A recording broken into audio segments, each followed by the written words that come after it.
Well, welcome back to the International Trade and Prosperity Week here, hosted out of London. We've had a blockbuster of a week talking about all sorts of issues, from sustainability to digitalization and fraud yesterday afternoon.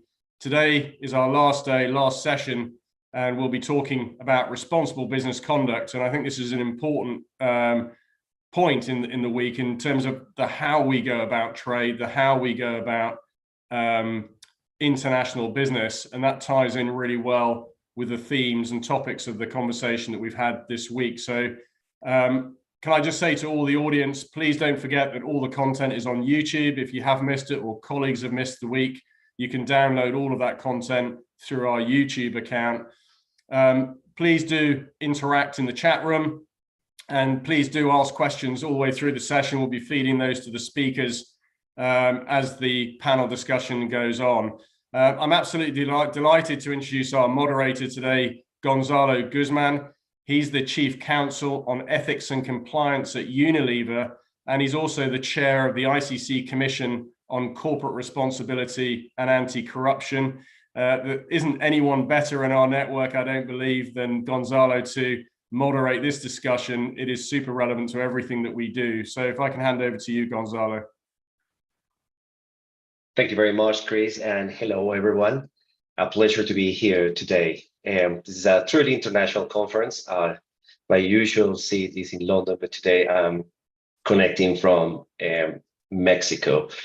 So welcome to this panel. As introduced by Chris, we're looking forward to close this event on a high on responsible business, seen from a different perspective as well, quite practical, and hopefully to all of you coming from the different sectors, it will be something to take away and some lessons from very different perspectives that are joining the panel.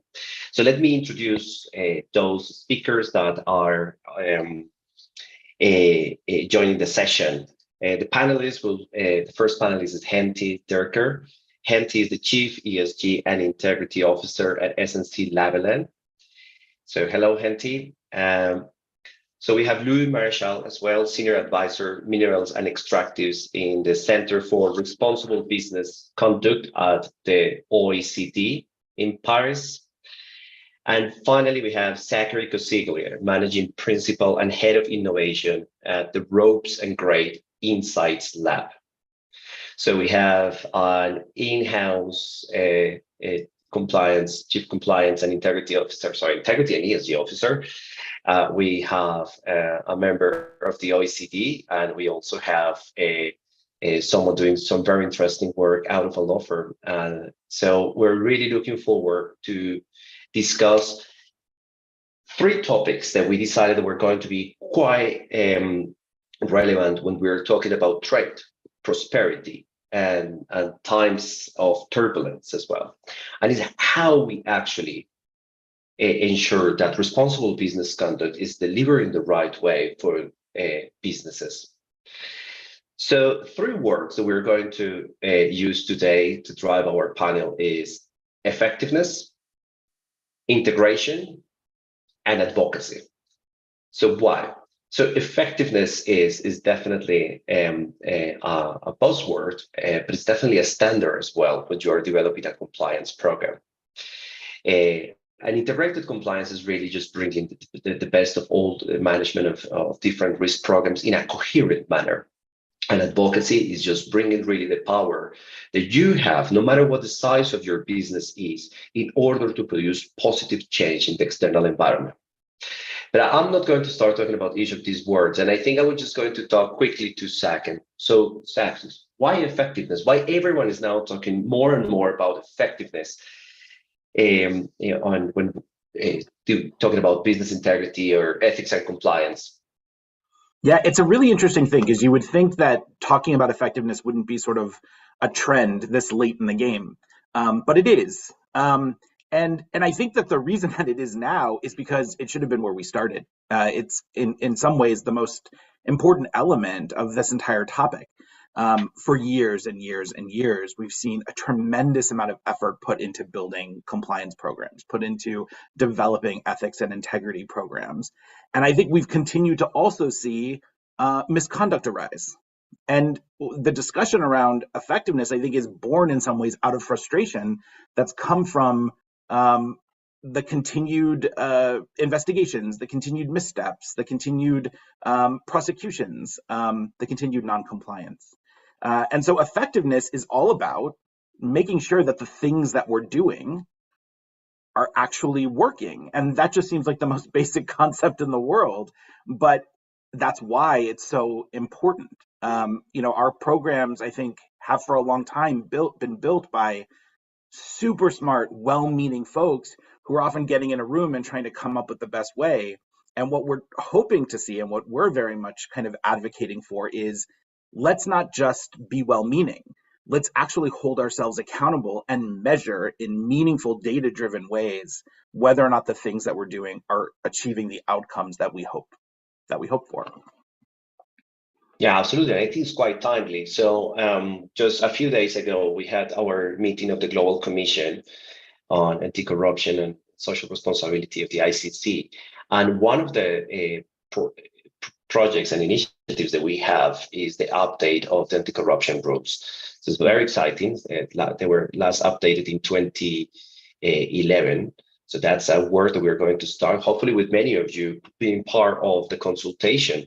And we were noticing that at that time, we were talking about a more efficient compliance program rather than effectiveness. So during the last 10 years, definitely has been a trend on using effectiveness. And I think, as you were saying, Zach, is not only just being able to prove that you have done certain activities, you need to definitely measure impact, right?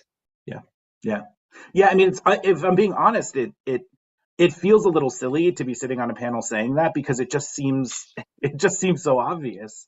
And yet I think that as a discipline, we've struggled to really figure out how to measure outcomes, how to move beyond policies and think about people, how to move beyond output and focus on outcomes. But that very basic principle, I feel like, is sort of at the heart of an effective modern compliance program, and certainly one that you're going to wish you had done when times do turn turbulent.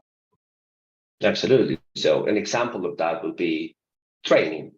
So definitely reporting today that you are trained 95, 100% of your employees is not enough. You need to show impact. But I guess there are more examples on how that kind of impact measurement is taking shape. Yeah, I mean, training is definitely the most obvious one. I think no matter how compliance programs continue to evolve and become more modern, you're always going to see training as an element of the program. And if we're going to be investing in that, we should be making sure that we're investing in something that's actually working. And so it really requires, standing back and saying, what does it mean?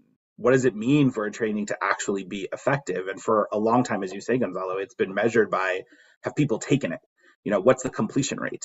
And the completion rate is a really good measure of how many people take your training. that's about it. And so what we try to do is to step back and say, okay, well, what else do we want to measure? Well, we want to measure awareness. Are people aware of what their accountabilities are? We want to measure whether or not people understand what the accountabilities are that are communicated in those trainings. And we also want to understand whether or not they are in fact shaping their behaviors in response to the lessons that are learned. And I think that there are a lot of ways that we can measure those things, from more active data collection before, during, and after the trainings, but also through more effective data-driven and behavioral analytics around the behaviors that are reflective of risk, that are ultimately going to help us answer that ultimate question, which is, are the behaviors in fact aligned with the expectations? And there's a lot of work, I think, that many, even very large companies have to be able to operationalize monitoring programs that are going to give them the data to more effectively measure outcomes. Oh, I think you're on mute. Sorry, It's bound to happen, Gonzalo. yeah. So I guess the issue that some businesses will have is, am I supposed to have a KPI on that? Do I need to put a number on impact on everything? Or can I have a story to tell on how impact is happening across the different parts of your compliance program, your risk assessment, your policies, your how well are you doing your investigation? So is it really, I mean, is that fixation with the numbers of the KPI existent, or can we also rely on a narrative that is elaborated for this? Yeah, I mean, I think that you need both. I do think that you need both. I think that we're at a point right now, even with all of the buzz. I mean, there's been more buzz about data analytics and compliance and ethics and risk management probably than there even has been about effectiveness, although they are very related. But for all of the buzz that there's been around a more data-driven program, I think the actual output hasn't lived up to the hype, and I think that there are reasons for that, and that there are some of them are good reasons, some of them are not so good reasons, but I think that's where we are nonetheless, and so we're not going to be able to answer everything today, I don't believe, with a number, with a hard KPI, but we should be building more data-driven programs that are going to help us understand outcomes, that are going to help us understand whether people understand their accountabilities, that are going to help us understand behaviors in ways that speak to risk. But we've also got to complement that with qualitative storytelling. But even qualitative storytelling is data. And so I think that's, one of the things that we have to remind ourselves, that data isn't always a number. And so there are a variety of ways that we collect data to tell this story. And I think that what we ultimately need to be doing more of is focusing on a story, whether it's quantitative or qualitative, around the performance and effectiveness of our investments. And then shifting in response to things that are telling us that they may not be working. And I think that's one of the other kind of real challenges in this space. I think that there's a lot of fear about stopping the doing of something. But if we're getting a narrative in our direction that's telling us that something that we're doing isn't working, we should stop it so that we can reapportion those resources and put it towards something that is. And so it's not just about, the measurement and the storytelling. It's then also about listening to it and acting in response. That's quite powerful. I have a follow-up question on that, but Henty, just a little bit off script.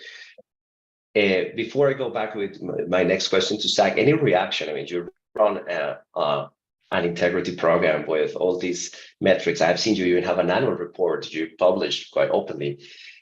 How do you measure impact and effectiveness?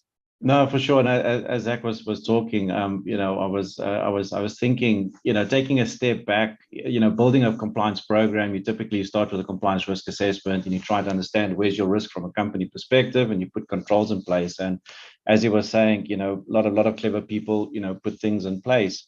But I think, what I've learned over the years, and I've been involved in compliance since 2009, is that the voice of employees is really a powerful messaging or a tool to help you understand where you are and where you've got additional areas to work with. So I'm a big fan of doing a survey, a regular kind of survey, be it a pulse survey or a part of the bigger employee engagement survey, and kind of using those results, because it's anonymous. You get a lot of data points out of that can complement all the other data analytics and things that you can do around your program, to kind of give you ideas of where and which regions, which business units you still have some work to be done, because it's a big thing from a cultural perspective to make sure that you're on the right track. And the best way to get that information is to get it from people that that can give it to you freely and anonymously, kind of thing. And I've worked with monitors over the years, and they always go to different people and ask them questions, and having that same type of vehicle through a survey, employee engagement survey or whatever, really gives you good data, and then publishing that and being transparent about that.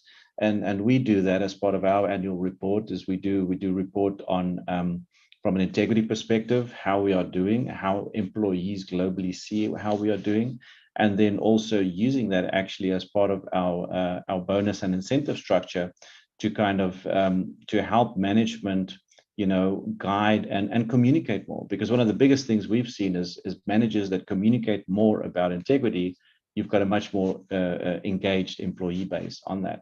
So yeah, so data is everything, and using that, as Zach said, to the benefit is a wonderful tool. Yeah, and it's great that you mentioned surveys. Actually, the first time I met Zach, we were having a conversation about measurement, and I remember that he said it was like, yeah, people demonize surveys sometimes, but actually a good survey, well drafted, and the questions well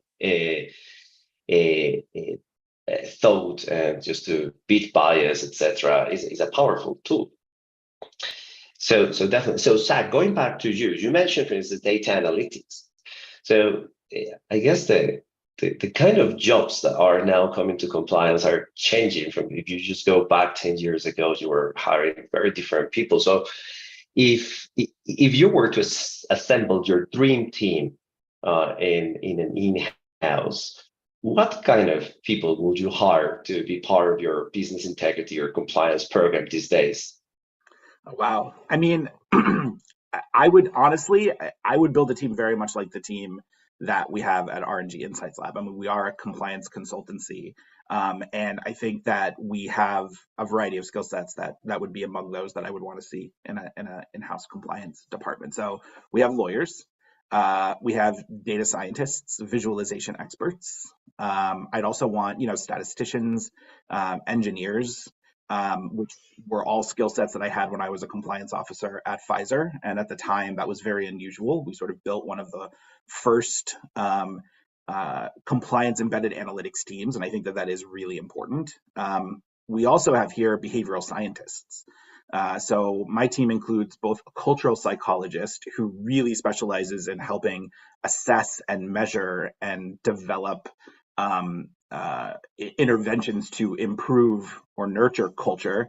And we also have another behavioral scientist who's more focused on sort of, human-centered design, and who's focused on, putting the individual's experience at the forefront, which Henty is very much what we do through surveys in that data collection.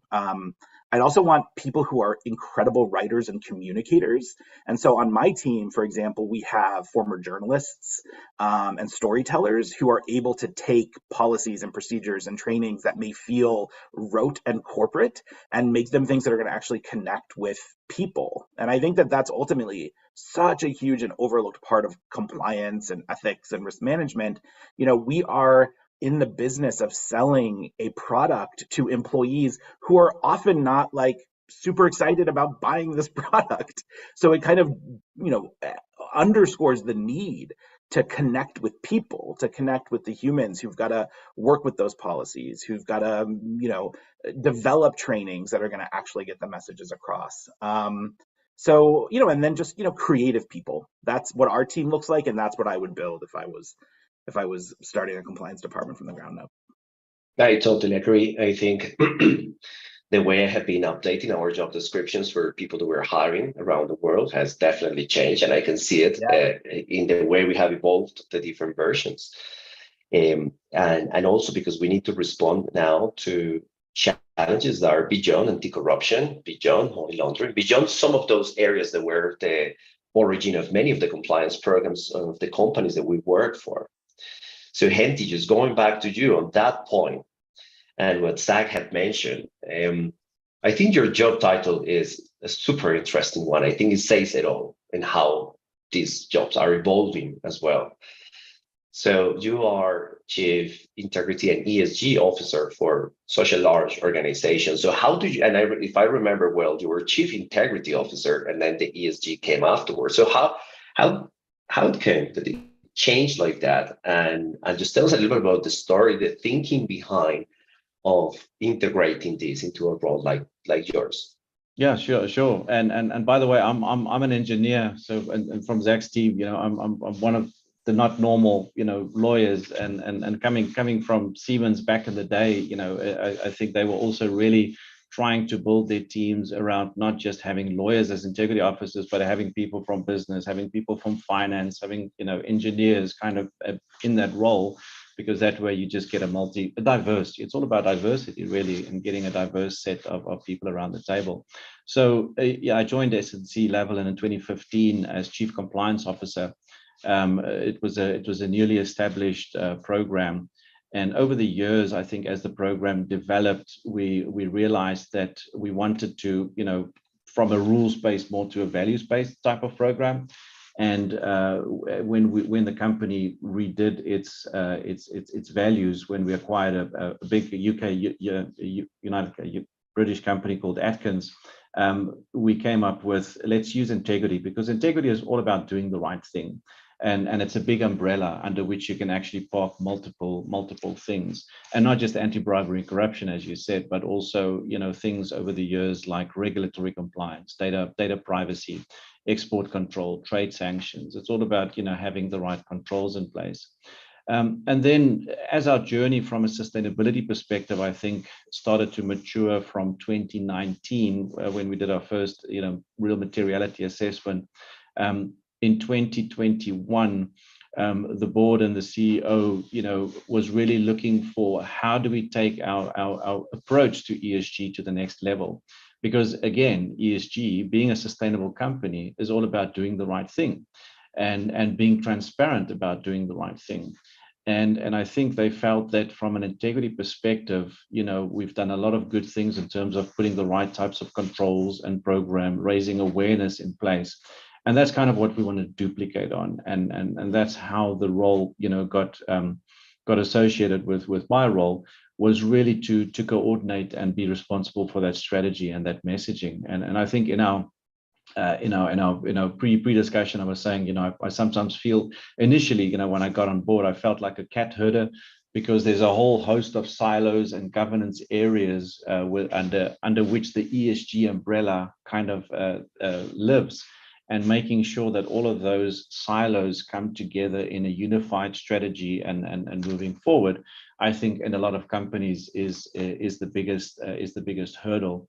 I was quite surprised when I joined and started looking into ESG. ESG is new to me, so I'm learning on the go for the past year. Is that as a company we were actually doing a lot of good things already in all the areas that we as a professional services company, with a purpose of providing sustainable solutions and for the people and the planet, to really do good things already. But it's just now about bringing that messaging together. And I think very importantly is having controls in governance structures in the background to make sure that whatever you report, because ESG is being driven from an investment external stakeholder perspective to push companies to be more transparent. So you really have to be certain whatever you put outside is transparent and it's auditable. And I think that's also another aspect from a compliance or integrity program perspective that companies globally is doing well, is having proper controls in place. So really now working and making sure that whatever data you put out, that you've got adequate controls in place surrounding that. So that's kind of like a whirlwind tour in terms of how I got to that role. That's great. And so we're really talking here about also integrating quite a lot of topics. And as you have said, it's a lot of efforts internally. But also, I think it makes absolute sense from a third-party compliance perspective, because if you are one of the many companies in your value chain, which I guess has a lot of SMEs as well, small and medium enterprises, you don't want S&C Lavalin coming like from 10 different angles, coming asking questions about different topics. You want to centralize that as much as you can. Is that something that you're currently doing as well? Oh, exactly. Because I think, from a supply chain perspective, even from a client perspective, due diligence, and especially in today's day and age, is really, really important.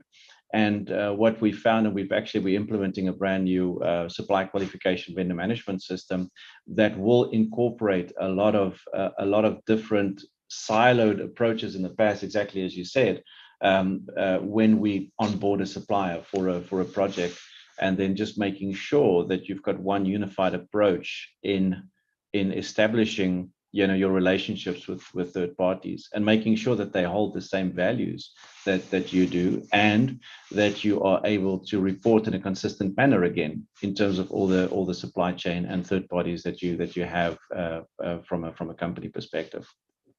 Yeah, and third-party compliance is the usual gateway for integration, because it's a good way to start bringing the different subject matter experts in your company together.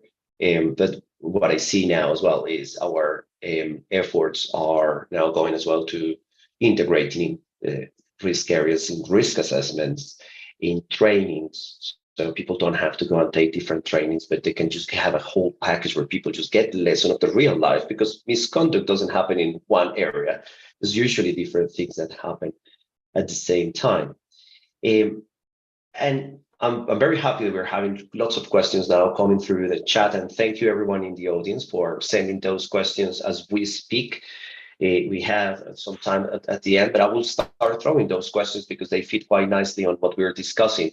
So one of those is related to small and medium enterprises, Henty, and it's like, well, how does actually this translate to an SME? I mean, if you're a small, medium enterprise and then you cannot have the army of people that Zach was mentioning, or you cannot have like lots of time to think about integrated compliance, how would you do it?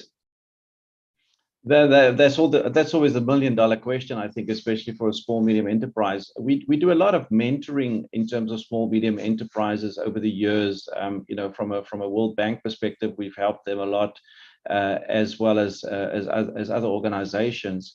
And I think the biggest thing for an SME is having accessibility to an easy to understand, simplified approach as it relates to the different things that's needed. And it's never one size fits all, because big companies have to just have more resources in place. But there's a simple set of pragmatic things that a smaller company can approach. And again, it all depends on their risk approach, their business model, and also what they value as important for them, and then really linking. And I think that's something that SNC-Lavalin, when I got here, was already doing really well, is that they, as an engineering design company, safety is a really important topic. So what one of the first CEOs said was, in the same way that you see safety, you should see integrity. And we're not going to choose between the two. There's no priority. They're both base values of the company. And linking that, everybody then understood, wow, safety is really important. So integrity must be really important as well, and started talking about that. So, it's as simple as within an SME, just starting to talk about what does compliance mean for us? And, where do we operate, and what do we need to think about when we operate? They don't have to have all the bells and whistles. There's a lot of organizations out there that can support them with various off-the-shelf types of approaches. So it doesn't need to be complicated. No, I totally agree. And what I will add as well is, do not underestimate as well how much you're doing probably today. And you probably haven't tagged it as, this is part of my business integrity efforts.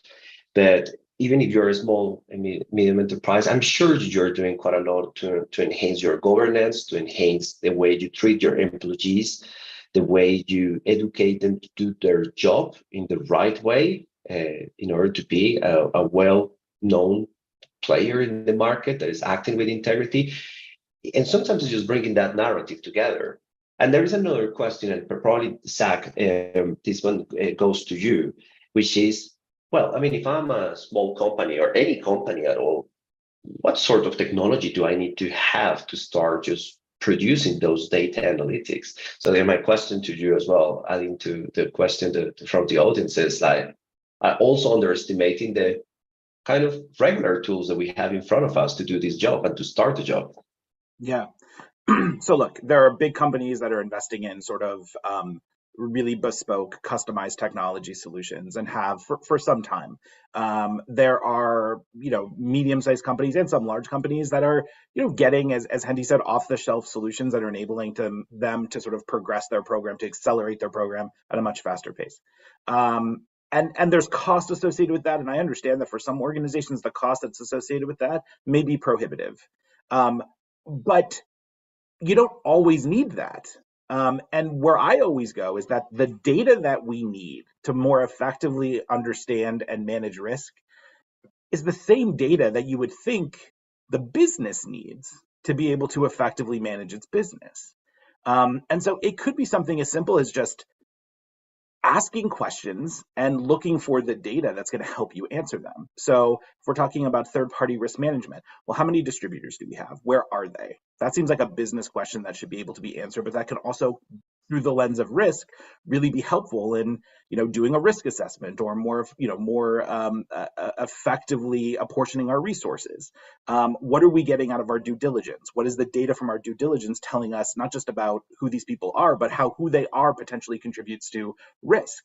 And then once we have certain third parties on board, what do we know about the financial relationship with them? What do we know about the relationship with them? What data do we have, whether it's through our enterprise financial systems or from the people who are out there managing these relationships, to help us get a more 360 view of how they are performing and then look at that through the lens of risk.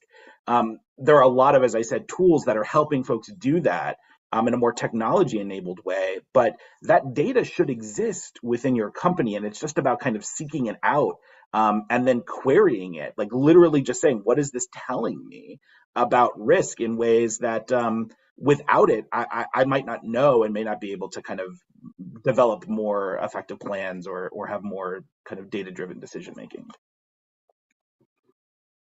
Yeah, I totally agree. I mean, I work for a large corporation, and I still use for certain things the old Excel and Power BIs because they are the right tools. And maybe I overcomplicate if I use something else.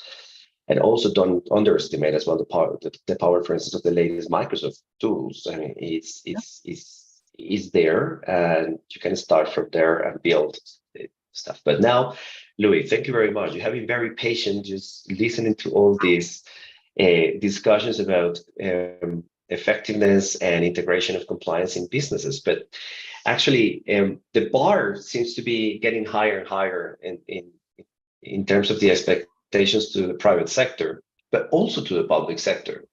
And I think that the OECD, and especially through the latest anti-bribery recommendation, which finally has a chapter on the demand side of corruption, you can see that there is now an expectation as well that governments will play the role to also set up compliance programs, as we know them in the private sector, as part of their anti-corruption strategy. So it would be great to hear your thoughts on this and how the OECD is tackling and promoting that changing.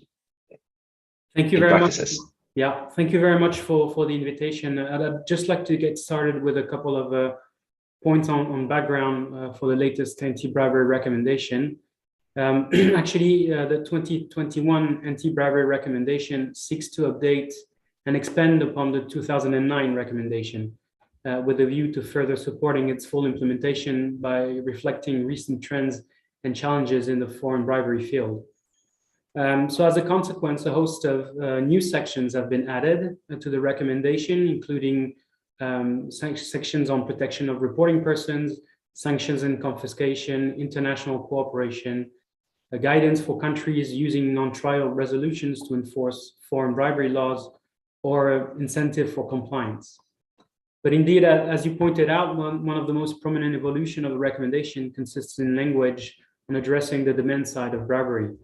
And this is really an entirely new area of focus for the traditional supply side approach of the OECD Anti-Bribery Convention and its related recommendations. And it's actually the first time that the OECD Working Group on Bribery has expressly called on members to take steps to deal with the demand side, while recognizing that the demand side countries may not necessarily belong to the working group. Just for your information, that the working group is made of delegates from countries that have adhered to the official OECD instruments. And so that's 38 countries in total, 38 member states from the OECD, as well as 6 non-member states. So just coming back to the actual language of the new recommendation, the section 12 recommends that member states actually do 4 things. They should raise awareness of bribe solicitation risk among relevant public officials. particularly those posted abroad and the private sector, with particular attention to high-risk geographical and industrial sectors of operation, which is something that I'm really interested in, having worked for a number of years in mineral supply chains. Member countries should also provide training to their public officials posted abroad on information and steps to be taken to assist enterprises confronted with bribe solicitation, and provide clear instructions on the authorities to whom allegations of solicitation and foreign bribery should be reported. Thirdly, they should undertake coordinated actions with other members and non-member countries with a view to engaging with the host country on addressing the solicitation and acceptance of bribes, which I think is a key point, meaning that those issues should be discussed at a sort of political level. And the fourth point is that member countries should consider fostering, facilitating, engaging, and participating in anti-bribery collective action initiatives with private and public sector representatives, as well as civil society organizations aiming to address foreign bribery and bribe solicitation. And the OECD is of course involved in many such multi-stakeholder initiatives looking at corruption issues, amongst others. The recommendation also urges all countries to raise awareness of their public officials on their domestic bribery and solicitation laws, with a view to stopping the solicitation and acceptance of bribes and small felicitation payments. Finally, it should be noted that certain member countries are increasingly active in prosecuting foreign public officials and their enablers for their role in corruption schemes, most notably by sanctioning them for money laundering predicated on foreign bribery. Thank you. I don't know Henty and Zach and the audience, but to me, when this was music to my ears when I saw it finally happening and coming like that, because look, I mean, essentially what we're talking here is training, raising awareness, communications, risk assessment, speak up, whistleblowing, collective action. So the same things that we have been discussing for quite a few years on the business now as well, as an expectation on the public sector. This was definitely something that we advocated as needed. I think there was, when people were talking about the demand side of corruption, they were talking about enforcement. Should be further enforcement of those ones that demand bribes. But I think this is a more structural approach to what states need to do. So I think this was something to applaud to the working group of bribery to have the recommendation like that. And I think organizations like us at the ICC now, we have really an opportunity to use that platform that the recommendation has created to really help the public sector to get there. I think we became very sophisticated in many ways to understand compliance. So, Louis, and I think this is a question back to you. So what can we do? What can we do as businesses to promote these enhanced integrity expectations in the public sector? Well, I think definitely the private sector should do something about this. It's really in our view that it's in everyone's best interest to advocate for the improvement of business integrity in general. Amongst other things, companies can put pressure on their own governments to implement those recommendations, as well as apply mutual pressure on companies. And of course, this can be done through industry initiatives and associations, for instance. You mentioned the role of dissemination, training, awareness raising, capacity building. This is certainly a primary role that the private sector can help with. More generally, business can help promote these expectations through various forms of collective actions, through education. For instance, you have several anti-corruption and business integrity academies that are existing in certain geographies like Eastern Europe and Central Asia. Dissemination of best practices should always be sort of the starting point. Companies could do that also through lobbying for incentives or reforms, transparency, adequate reporting channels. And of course, they can do that through monitoring of specific projects, for instance, through integrity packs. It's also interesting to note that the provisions of the recommendation on addressing the demand side also call on member states to encourage companies to prohibit or discourage the use of small facilitation payments in their internal control, ethics and compliance programs or measures. And considering the corrosive effect of small facilitation payments, particularly on sustainable economic development and the rule of law. The role of the private sector in this regard can really be instrumental. Taking a broader look at bribery and corruption issues, and the topic of due diligence has been mentioned several times.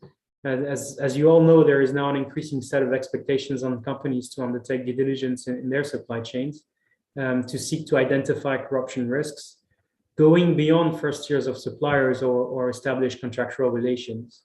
And in this regard, the OECD Center for Responsible Business Conduct, in which I'm actually working, has been developing some specific work on this issue, particularly on how can companies address bribery and corruption risk deep down in their mineral supply chains.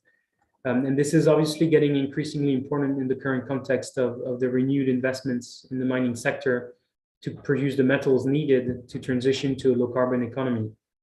So we're currently working with a number of international partners, civil society organizations, but also in international initiatives to raise awareness on this specific topic with a view to supporting companies and help them better assess this kind of risk. Again, looking really deep into the supply chain. And I believe that combining these private sector driven efforts to detect bribery with the renewed attention of governments to combat the demand side of bribery should ultimately help maximize the impact of anti-corruption initiatives globally. This is great. I really like that you use the words put pressure and lobbying, but in a very positive way. And I think this is advocacy, and this is the other pillar of what we wanted to discuss today. And it's the power that we have as businesses to really help these things happening, to make change in the regulatory environment in order to really fight corruption in multiple ways. I always say that it's only so much we can do through the compliance programs. We can train people 24/7. We can have great risk assessment, plenty of policies. Reality is that out there, this is still a very harsh environment to work with, to work in, and the baseline that, for instance, the recommendation is creating is giving an opportunity to do that advocacy in the right way and to put that pressure in the right way. And this is something that we recognize at the ICC as well, the Global Commission, as an opportunity for us, because we know that for many, particularly of the small and medium enterprises, if they want to do something, if they want to advocate, if they want to put that pressure, it's difficult to know on what topics, and before what sort of entities. How can I do it? Can I do it? Do I need to take something into consideration not to be in trouble? So we thought that after the many guidelines that the ICC has launched over the years, it was time now for us to step back and say, well, here's a toolkit for you on how to advocate. And again, don't underestimate how much you can do even if you are a small enterprise, because you can still probably access your chambers of commerce, your trade associations, and your voice can be quite powerful to make change. And that's something that it has been kind of a signature of the programs that I have been lucky to be involved in the companies I have worked for, and it makes a difference. And I think, Henty, just going back to you, you are also involved in many different groups. You spend time, it's part of almost of your job description, to be part of this advocacy. So what are your thoughts? And particularly, if you are a small and medium enterprise, how would you do it? Super. Yeah, as Louis was talking, I had a couple of thoughts. On the one thing, demand side, I think there's a lot to do, and and the government needs to step in. And just on the sideline, I'm observing that there seems to be a renewed view on the establishment of an international anti-corruption court.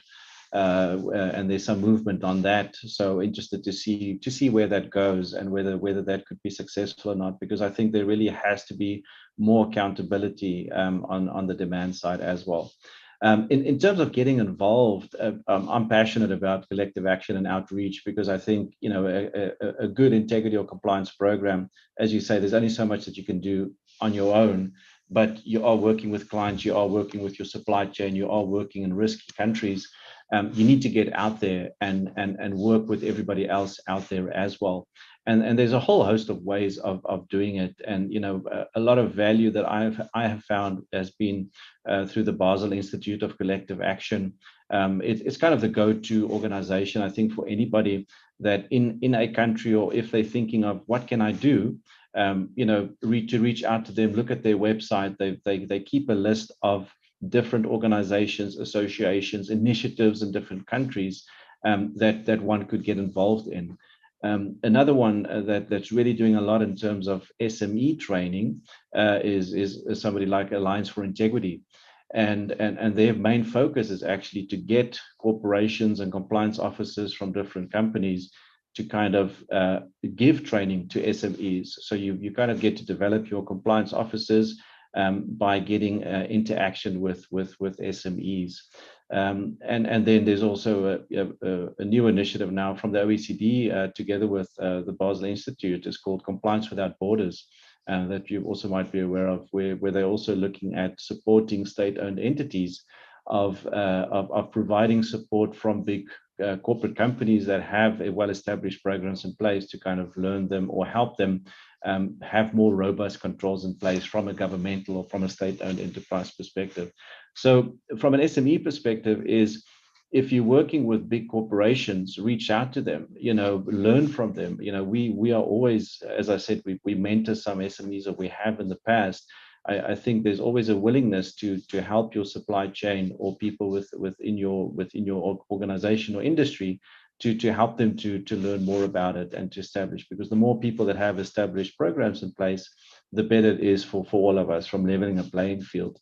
But just get involved, and especially I think in organizations, non-for-profit type of organizations, that's really trying to help increase the level of awareness around what a good, robust program kind of looks like, and just getting to know in your city or in your country other compliance officers or integrity officers, because picking up a phone and asking a question, I think that's really, really valuable.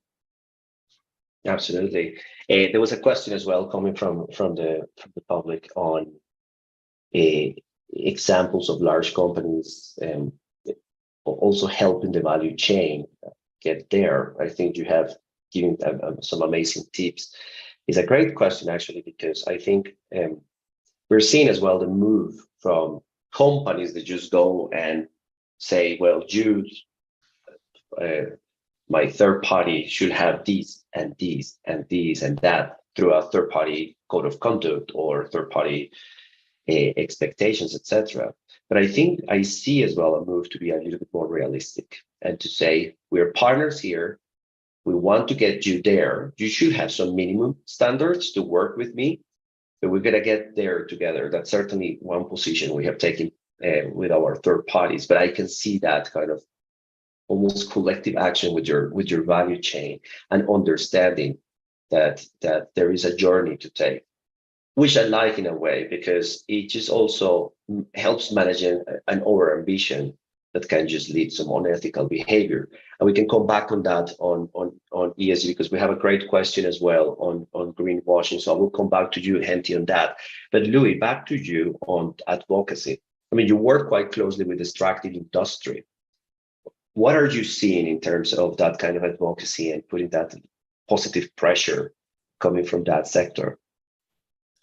I mean, judging from experience, we really see a willingness to cooperate, in particular with the OECD, but other international organizations and governments, to promote those best practice international standards, and to make sure that they are implemented globally. And I think that's really what matters to companies that we're working with, is that it's not just limited to OECD member states, but of course, considering the global nature of supply chains, that these approaches are also promoted and fostered and implemented in the areas of production.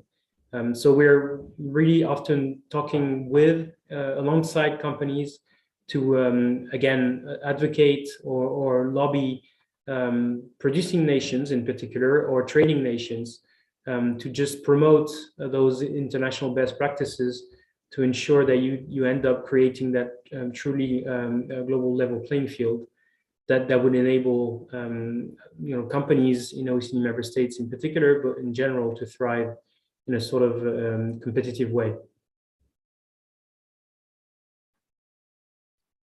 So let me go back now, Henty, with the question I promised to ask, and it's coming as well from the public, and it's ESG and greenwashing, and what measures actually you implement to mitigate greenwashing, and also are you also concerned about litigation threats on greenwashing as well from what you hear through your peers?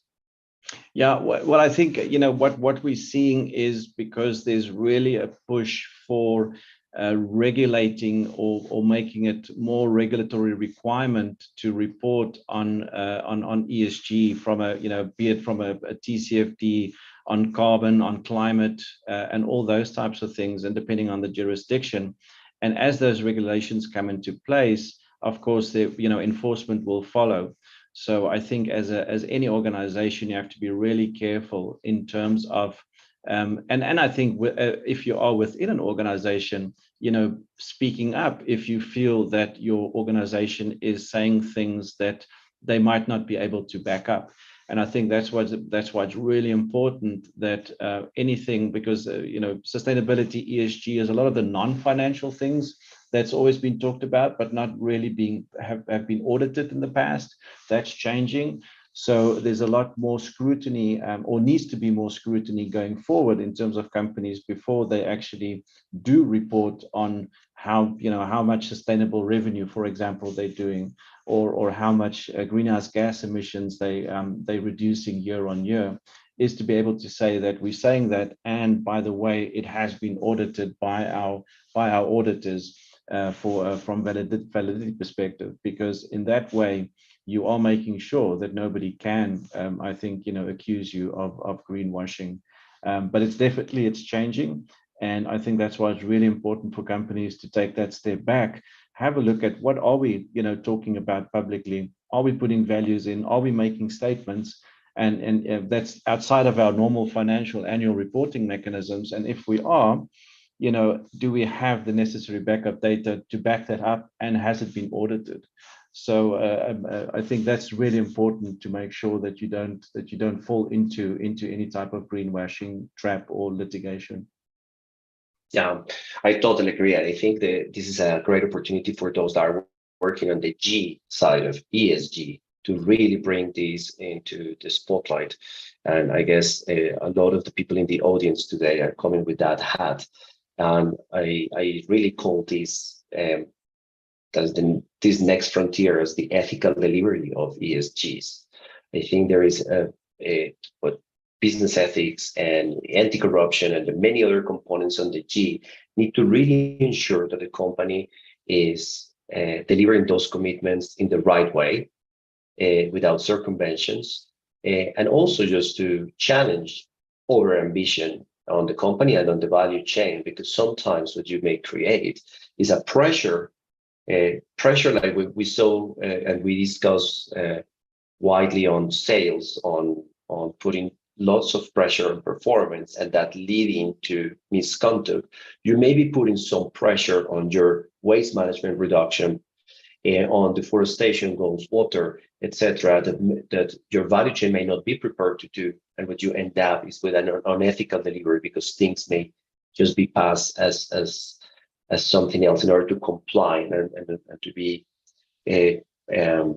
compliant with the expectations of the company that is retaining you. So this is definitely a very important topic. I see many organizations working on that relevance of G for the delivery of the E and the S. So there's definitely something that we will be monitoring as well from the ICC. Zach, I guess you work with many companies. Is this and all the amazing thinking that you're giving and that you were sharing with us on behavioral science, etc., is that also now permeating into the world of ESG? Yeah, 100%. I mean, there was a question here actually, which was sort of on a different topic, but it was about kind of fragmented approaches to different crimes. And I think we see, and one of the reasons why integration was one of the topics of the day, is we see fragmented approaches within organizations, both with respect to certain subject matter expertise on specific laws or regulations. We also see it with respect to compliance and ethics and integrity and ESG. And that's why I was so excited to hear Henty's title and remit with those two things being married. And we are increasingly advocating for that, rather than seeing these two very related disciplines tackled in silos. I mean, the truth is, to your point, Gonzalo, I mean, most people who are doing compliance, who are doing ethics, who are doing risk management, they operate in the G. Like, it's not a completely separate thing. It is an important component of the G story. And so seeing the two things come together is definitely a trend that we're seeing, and one that we frankly that we advocate for. Yeah, and I think the question that was coming from the panel as well is because yesterday, I think in one of the sessions was a conversation about that fragmented approach within the companies, but also, if I understand the question well, yeah, also from the authorities, from the enforcement agencies. And I think the work, the OECD as well has been working quite a lot in order to promote through the dialogue in the working group of private sector, just to bring that more cohesion on the authorities. So Louis, I don't want to put you on the spot, but if you have anything to say on that, is the right time from your perspective, what you see of the efforts of the organization in this regard?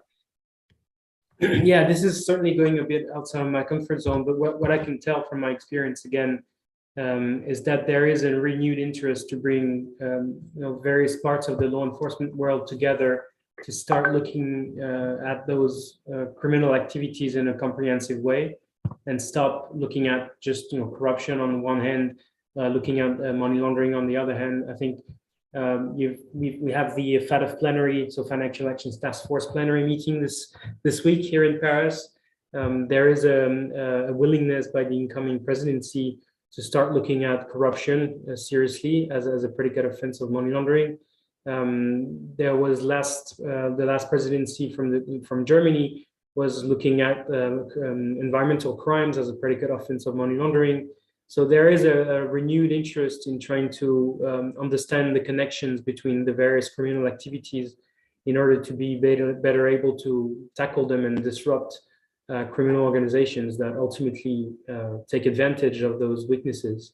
And that's also something that we've seen in criminal activities in mineral supply chains, where customs officers and financial intelligence units and police units are increasingly coming together to take a comprehensive look at criminal activity throughout supply chains. So cross-border cooperation to tackle those activities throughout the supply chain.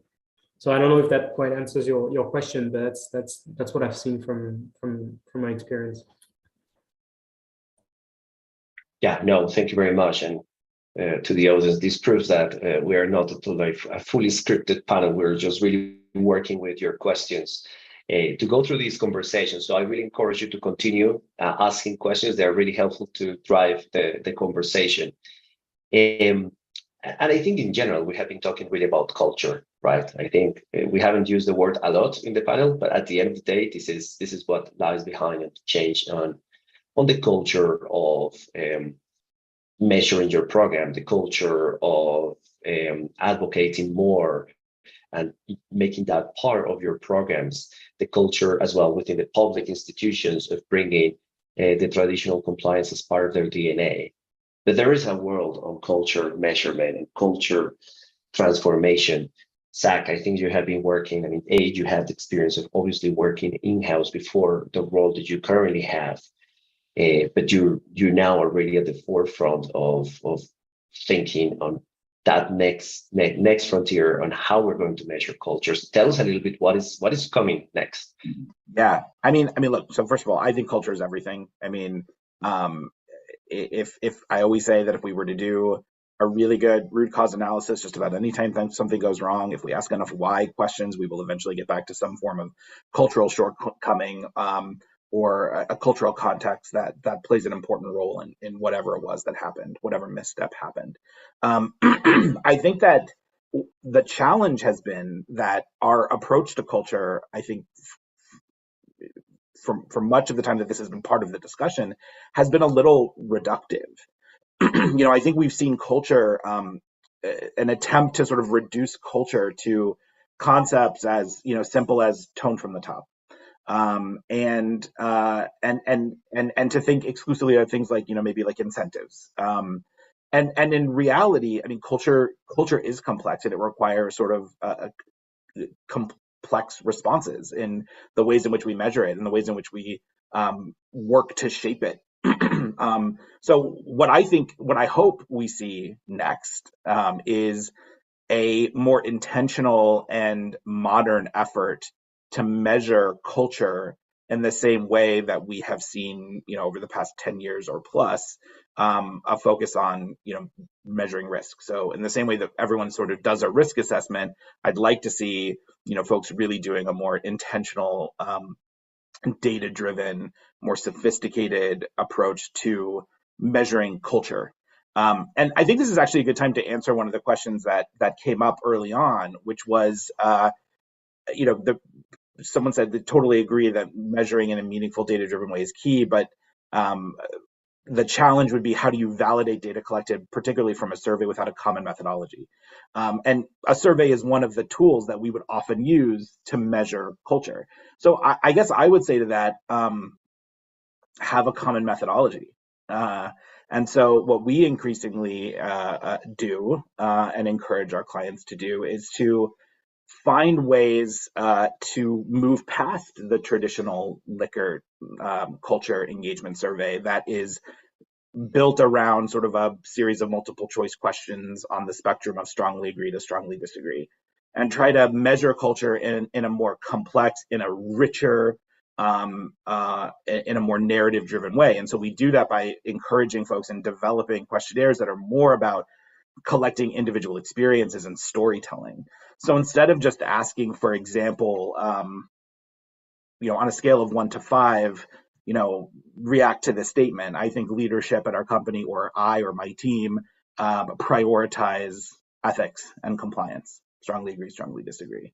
And instead may ask something like, tell us a story about a time that you exercised the company values of ethics and integrity, or how might you describe to a friend the culture of ethics and integrity at our company, something like that. Let's collect actual stories, but then to this point about common methodology, let's still make sure that we're getting quantitative data out of that. But instead of doing it, for example, on a Likert scale of 1 to 5, let's ask that individual to actually adjudicate their own statement on some sort of a spectrum. So if the question, for example, was, tell us a story about a time that you lived the company's values of ethics and integrity, you might then ask them to then supplement that story that they've written by saying, my actions were motivated by, and asking them to say, was it motivated by expectations of others? Was it motivated by necessity and sort of like self-worth and individual values? Or was it by fear of repercussion? And give them the ability to answer that question on a wide spectrum that goes far beyond a 1 to 5. Like, where would they pinpoint that in this world where all of those things are probably playing a role? And you're just going to get so much richer data that's going to really help you assess culture in ways that, a traditional survey, which has bias built into it and has all kinds of challenges in terms of folks, fatigue with surveys and perhaps feeling that there's a lack of authenticity at times to those requests or those surveys. This kind of combats that. So that's what I hope we see in the future, more intentional culture surveys. And that's also how I would say we would respond to this question about a seeming lack of common methodology. Well, what about that for people and how to transform your cultural assessments? And I guess that also helps defining microcultures, because it's very difficult, especially if you're a multinational, that you say my culture is this. You may have a set of values, but you need to acknowledge as well that you're operating in certain countries where culture may change in a positive way as well, but it reflects differently, right?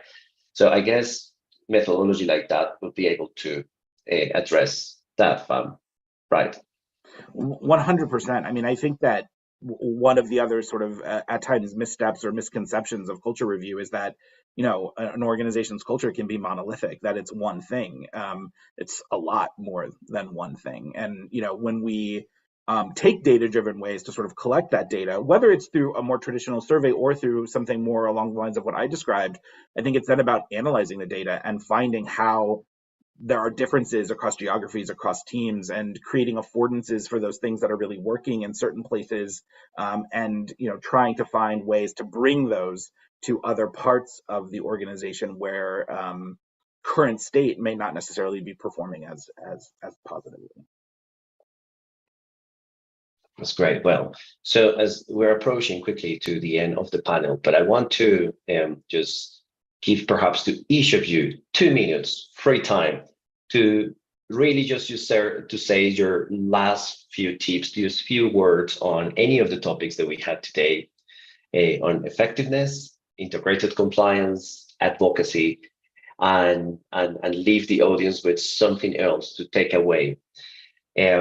So maybe if I can start with you, Zach, and then I go around Henty and Louis.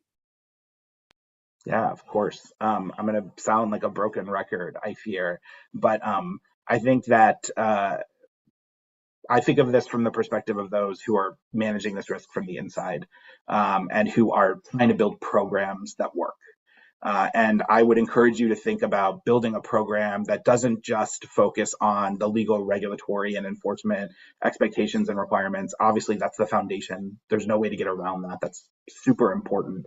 But let's not let it end there. And where I would go from there is making sure that you're building a data-driven program and that you're building a human-centered program. I think we see some folks who take a data-driven approach. We see some folks who take a very legal, regulatory, enforcement-focused approach. I encourage you to bring all of those things together so that it's legally, regulatorily, enforcement-minded, but that it's also built on data, and that the person, the human, your employees, those whose behaviors you need to shape or you hope are shaped in certain ways that are going to effectively mitigate risk, you're building a program that actually resonates with them, that connects with them, and that you're mindful of not just the policies, but the ways in which people are actually behaving, the people behind those policies or in front of those policies. So data-driven, human-centered, and never forget about culture, and measure it in new and innovative ways. Great, Henty. As Zach was talking about, you know, the storytelling, and I love that approach in terms of the surveys and changing that. You know, in my mind I was already calculating, okay, you know, 20,000 people, you know, sharing their stories, so that's going to be a lot of stories. But on the flip side, taking it back to technology and how we've advanced over the years, there's a lot of new tools, data analytics, you know, natural language processing, that you can actually utilize to then take that data, as Zach said, and make it rich. So I think from my takeaways and for everybody is, you know, really start looking at how can you use your data better and use the technologies that's out there better. For example, we've got a chatbot, you know, that we've created, and we with natural language processing, and we just throwing policies to it, and we then training it to answer it. Gone are the days that you have to create questions and answers. There's a much, you know, richer way of how you can do it nowadays. So really look into that. And then the second point is really network. You know, 10, 15 years ago, there was no compliance officers in different companies.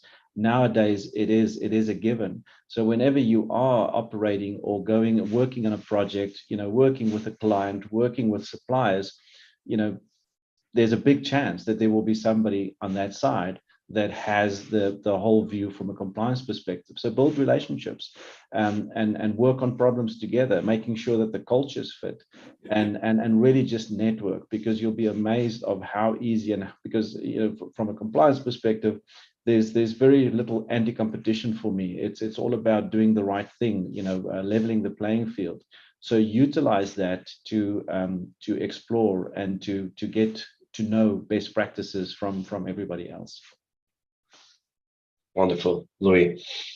Yeah, no, just wanted to come back on this issue of cooperation You mentioned, Gonzalo, that this new platform that's about to be created and to promote cooperation between the public sector and the private sector. I think this is really something that's needed to effectively combat corruption globally. I would add to that, there may be a need for further cooperation across sectors as well. We often tend to see companies increasingly cooperating, but within their own industrial sector. There may be some good lessons to be learned from other sectors, working in similar geographies. I also wanted to highlight the important role of civil society organizations in all of this. As I mentioned, our work at the OECD here is really enshrined in the sort of multi-stakeholder perspective. And of course, as you all know, the importance of the information that can be channeled through reliable civil society organizations, in particular, when looking at corruption issues, is really extremely valuable. The second point I wanted to highlight, and coming back to the question on greenwashing, I think there is a lot of expectations from external stakeholders and the public opinion to enhance accountability within the private sector. So there is a very strong expectation around what kind of trust can we have in companies. How can we believe and trust that they're doing what they're saying? And connected to that, then for us, the issue of adequate reporting on companies' efforts to identify and combat certain risks is really paramount. And I have to say, again, from our perspective, companies have been doing some really good job on human rights violations, for instance, throughout their supply chain. But when it comes to issues related to corruption, the quality of reporting in what we call due diligence reporting on corruption risks is still low. So there's a lot of room for improvements, and we're aware of the constraints that sometimes exist around the ability of companies to report on those risks. But we do feel that this is really extremely important, as it will create trust around the integrity of companies in supply chains. Thank you, Louis, and thank you very much to all of you. I think you have done the wrap up for me. In any case, I think if you were coming from a large business, you have got lots of tips on how to continue embedding best practices in your compliance program. If you're a small and medium enterprise, do not underestimate how much you're doing, how much you can do, and you have also got quite a lot for you. I know that we even have students in the audience. I think you have got a lot of ideas now for great dissertations and to come and work in these areas. So I hope you're persuaded to continue your careers here. On behalf of Henty, Louis, and Zach, and myself, thank you very much to the ICC for inviting us, and over to you, Chris. Thanks so much, Gonzalo. What a terrific panel to close us off for the week, and thank you so much to our speakers. It's been a terrific week overall. I think this conversation has just been so relevant in underpinning much of the conversation that's been really coming up in every single panel. This idea of collective action, cooperation across borders, cooperation across sectors, cooperation across public and private sectors too is really important. Digital and data has come up in almost every single session, using those smart technology solutions that exist out there to help us drive data-driven decisions to improve the way we work, and importantly, help us shift the economy to a more sustainable place, which we obviously know is an absolute priority. So just an enormous thank you to close off the week to the team for organizing this event. It's a terrific amount of work that goes on to get these events happening for months on end. So a huge thank you to the team. Huge thank you to our audience. It's without you, this wouldn't work. Your questions, your input, your sharing of insights is really, really important to everything that we do at ICC. Of course, to our speakers, we've had a terrific set of panels with some real expert, insights and knowledge to guide us through the next phase of building resilient global value chains. A special thanks to our sponsors, JTI, Monetigo, and Inigio, and a special thank you to our event partners, the 30 ICC teams around the world. It's great to be working together. A good example of cooperation across borders on common problems and solutions. Global Policy House, Global Trade Review, Trade Finance Global, and Reset Connect. Thank you very much, everybody. Please do use YouTube. All the content is available. If you've missed sessions, you can see it all on our YouTube channel, and please do share that with your colleagues and networks. We will be sharing takeaways from the conference next week, so keep an eye out for those, where we'll try and summarize all the sessions and the week overall. I look forward to keeping the conversations going. This is not a static conversation. We'll be coming back to these topics next year. Please do keep with us, keep the conversations going, and let's work together to tackle